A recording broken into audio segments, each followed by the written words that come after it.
আউযুবিল্লাহি মিনাশ শাইতানির রাজিম বিসমিল্লাহির রহমানির রহিম। আসসালামু আলাইকুম ওয়া রাহমাতুল্লাহি ওয়া বারাকাতুহু।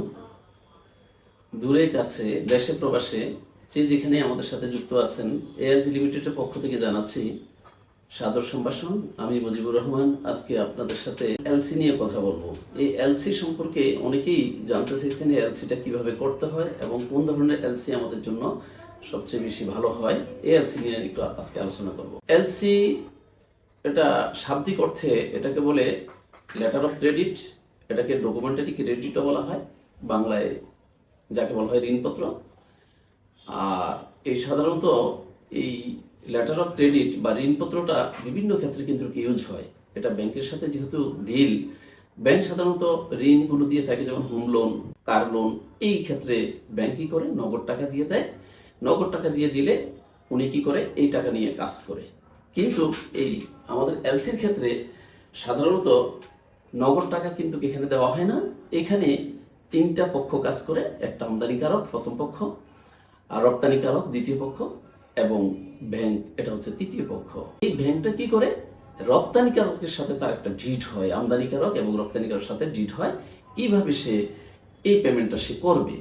তাইলে এই যে তৃতীয় পক্ষ যে ব্যাংক মধ্যস্থতা করতেছে, এবং এটাকে বলা হয় মধ্যস্থতাকারীকে, এটাকে বলা হয় পেইন ব্যাংকিং সিস্টেম, অথবা এটাকে ল্যান্ড ব্যাংকিং বলে, অথবা বেনিফিশিয়ারি ব্যাংকিংও এটা বলে, যেহেতু সেটা ডিল করে। আমদানিকারক সাধারণত যেই গুডসগুলো আমদানি করতে চাচ্ছে, রপ্তানিকারক কিন্তু তাকে কিন্তু আসলে দূরে থাকার কারণে, বিভিন্ন কান্ট্রি থাকার কারণে তাকে কিন্তু আসলে কিন্তু পেতে বিশ্বাস তার মধ্যে আসে না কিভাবে সে এই মালগুলো দিবে। আর আমদানিকারক যখন তার থেকে মালগুলো নিতে চাচ্ছে, তাকে যে পেমেন্ট দিবে, এই পেমেন্টের ক্ষেত্রেও কিন্তু দেখা যাচ্ছে কি, তার পেমেন্ট পাওয়ার পরে যদি সাপ্লায়ার যদি তাকে যদি তার গুডসগুলো যদি না দেয়, পার্সেলগুলো যদি না দেয়, এখানে কিন্তু একটা দ্বিধাদ্বন্দ্বের মধ্যে থাকে।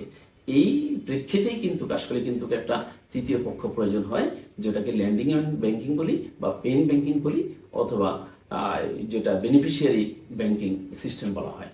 বেনিফিশিয়ারি ব্যাংকিং কি করে, যে রপ্তানিকারককে বলতেছে যে হ্যাঁ, আমার এই একটা পিআই অনুসারে, প্রপার ইনভয়েস, ফরমা ইনভয়েস, এই ইনভয়েস অনুসারে সে যদি তার সকল গুডসগুলো যদি সে রপ্তানি করে থাকে বা এখানে তার শিপমেন্টের ব্যবস্থা করে থাকে, সেই ডকুমেন্ট যদি সে দিতে পারে, নিশ্চিত করতে পারে, তাহলে কি করবে, সেই পেইন ব্যাংকিং তাকে তার পেমেন্টটা দিয়ে দিবে। সে কিভাবে বুঝবে যে তার গুডসগুলো পাঠাইছে কিনা, কোথায় পাঠাবে, সে আমদানিকারক যে ডেস্টিনেশন, যে কান্ট্রি আছে সেই কান্ট্রির মধ্যে পাঠাবে। সেই কান্ট্রির তার প্রুফ দিবে, সে যে একটা বিল কপি দিবে, সেই বিল কপিকে বলা হয় বিল অফ লেডিং। এটা কিন্তু খুব ইম্পর্টেন্ট। এটা যদি হাতে পায় বেনিফিশিয়ারি ব্যাংক বা পেইন ব্যাংকিং বা ল্যান্ডিং ব্যাংকিং যদি এটা হাতে পায়, তাহলে বুঝবে ইয়েস, হ্যাঁ, এটা ও মাল শিপমেন্ট করছে, হ্যাঁ, ভেসেলসে উঠছে মালটা। এই ক্ষেত্রে দেখা যাচ্ছে সে তখন তাকে একটা পেমেন্ট করে দিতে পারে। একটা নির্দিষ্ট ডিউরেশন, একটা সময় থাকে, এই সময়ের মধ্যে সেটা করে দিতে থাকে। এই ক্ষেত্রে আমি এলসি ওপেন করার জন্য যারা আমদানিকারক আছেন, তারা এলসিটা করার জন্য তার নেসেসারি ডকুমেন্টস যেগুলো প্রয়োজন হবে, এই ডকুমেন্টসগুলো আপনি কিন্তু এখনই আস্তে আস্তে গুছিয়ে নিতে পারেন। আপনার কি কি লাগবে, একটা ট্রেড লাইসেন্স লাগবে, একটু খেয়াল করি আমরা সবাই, একটা ট্রেড লাইসেন্স লাগবে, টিন সার্টিফিকেট লাগবে, আপনার ব্যাট সার্টিফিকেট লাগবে বা BIN সার্টিফিকেট, একটা বিজনেস আইডেন্টিফিকেশন নাম্বারের সার্টিফিকেট লাগবে, IRC লাগবে, ফরমা ইনভয়েস লাগবে অর্থাৎ PI লাগবে, এলসির অ্যামাউন্ট লাগবে, এলসি অ্যাপ্লিকেশন ফর্ম, এটা ব্যাংক থেকে নেবেন আপনি, 19-20 পেজের একটা আপনাকে একটা শিট দিবে, সেখানে অলমোস্ট আপনার 25-26টা সিগনেচার লাগবে। সেটা আপনি কমপ্লিট করে ব্যাংকে জমা দিলেই আপনাকে নির্দিষ্ট সময়ের মধ্যেই আপনাকে এটা এলসিটা ওপেন হয়ে যাবে। তারপর আবার অফার লেটার লাগবে, আপনার পাসপোর্ট সাইজের ছবি লাগবে 4-5 কপি, আদার্স যদি কোনো ডকুমেন্টস থাকে সাথে সাথে জেনে আপনি কাজ করতে পারবেন। ইনশাল্লাহ আপনি 3 থেকে 4 দিনের মধ্যে আপনার ব্যাংক আপনাকে সম্পূর্ণ কমপ্লিট করে দিবে। তাহলে আজকে যেটা আমি আলোচনা করছি, সেটা 2 ধরনের ব্যাংকিং হয়ে থাকে। একটা ব্যাংকিং, একটা সাইড এলসি হয়, আর একটা হচ্ছে ইউসেন্স এলসি হয়। আজকে আমরা ইউসেন্স এলসি সম্পর্কে আলোচনা করব। ইউসেন্স এলসিটা সবচেয়ে ভালো।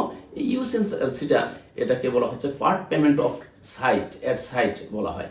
এই পেমেন্টের ক্ষেত্রে দেখা যাচ্ছে কি যে আপনার তৃতীয় পক্ষ যে ব্যাংক আছে, ল্যান্ডিং ব্যাংক বা পেইন ব্যাংক, সেটা আপনাকে যথেষ্ট সাপোর্ট করে থাকে।